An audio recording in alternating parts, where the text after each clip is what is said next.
Assalamualaikum warahmatullahi wabarakatuh.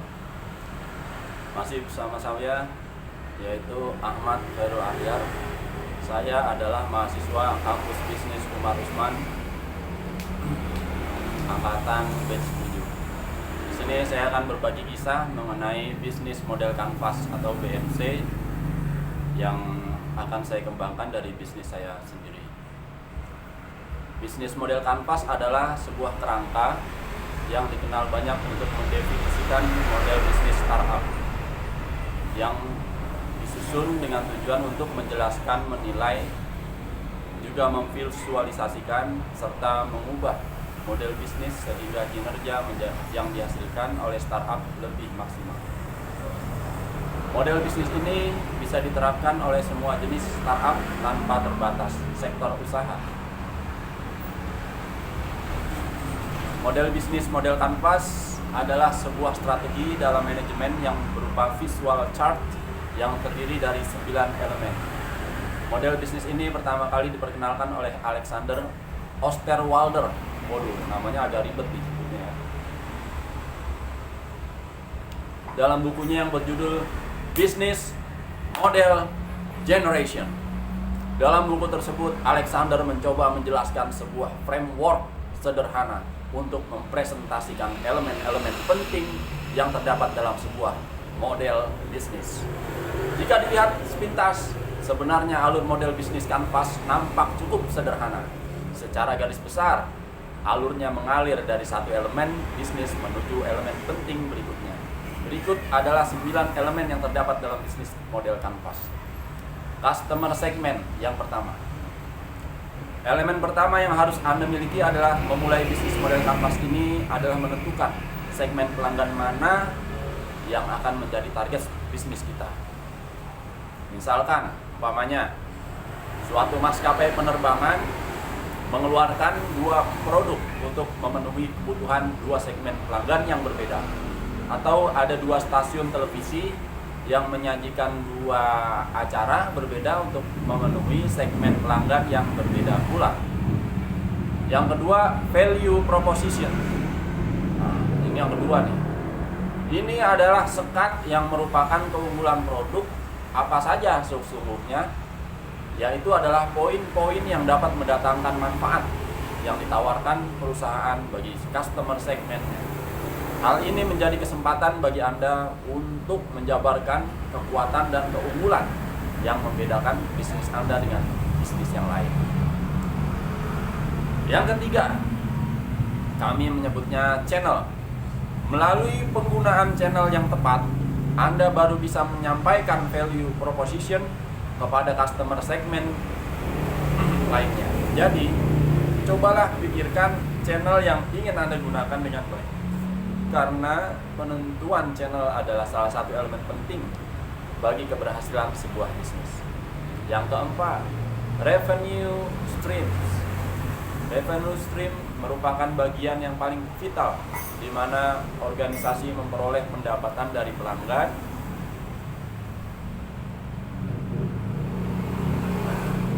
Elemen ini harus dikelola semaksimal mungkin untuk meningkatkan pendapatan bisnis.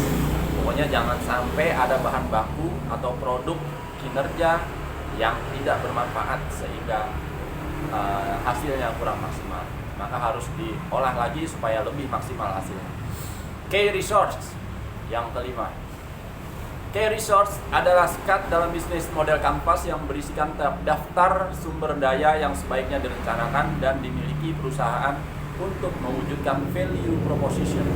Mereka semua jenis bisnis sumber daya adalah mulai dari pengelolaan bahan baku, penataan sumber daya manusia, dan penataan proses operasional menjadi perhatian dalam membuat model bisnis itu sendiri. Yang keenam, yaitu customer relationship. Ini merupakan elemen di mana perusahaan menjalin ikatan dengan pelanggannya. Perlu pengawasan yang ketat dan intensif agar pelanggan tidak mudah berpaling ke bisnis yang lain hanya karena jalinan hubungan yang kurang baik. Umumnya bisnis seperti ini bisa dilakukan paling sering berisiko apabila ada kekerabatan saling menjalin bisnis. Namun ketika ada clash di situ akan menjadi agak rumit karena hubungan persahabatan tadi bisa mengakibatkan menjadi permusuhan apabila dikelola dengan tidak baik. Jadi semakin baik cara kita mengelola bisnis, karena semakin baik pula hasil yang akan didapat. Untuk yang ke-7, yang ke-6, key activist. Key activist adalah sebuah aktivitas yang berhubungan dengan produktivitas bisnis yang berkaitan dengan sebuah produk di mana kegiatan utamanya adalah menghasilkan proposisi nilai. Key partnership. Elemen ini berfungsi untuk pengorganisasian aliran suatu barang atau layanan lainnya. Posisi-posisi partner kunci tersebut bermanfaat untuk efisiensi dan efektivitas dari key activist yang telah dibuat. Tak ada salahnya menjalin hubungan baik untuk menciptakan siklus bisnis sesuai dengan ekspektasi. Cost structure. Elemen terakhir yang tak kalah penting adalah dengan ke-8 elemen lainnya, struktur pembiayaan bisnis. Mengelola bisnis secara efisien akan membuat bisnis yang dijalani menjadi lebih hemat dan bisa meminimalkan resiko kerugian. Juga hal ini juga dapat menentukan proposisi nilai yang tepat untuk pelanggan.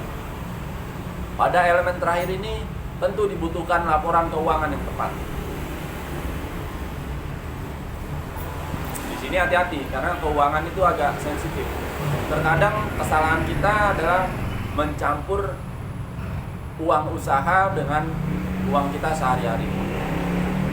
Kalau bisa hal ini harus dihindari karena akan mengakibatkan bisnis kita semakin terpuruk, bahkan sering juga yang sampai mengakibatkan bangkrut atau kolaps.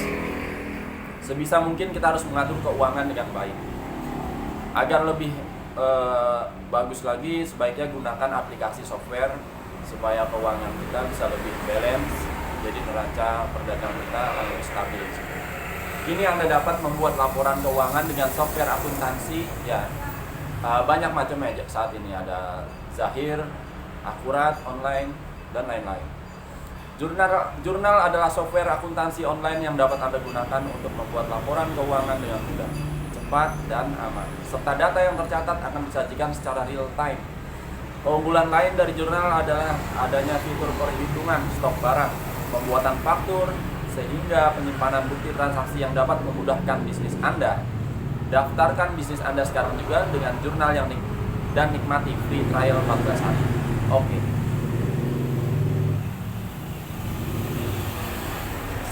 Rasanya sampai di sini dulu perjumpaan kita kali ini.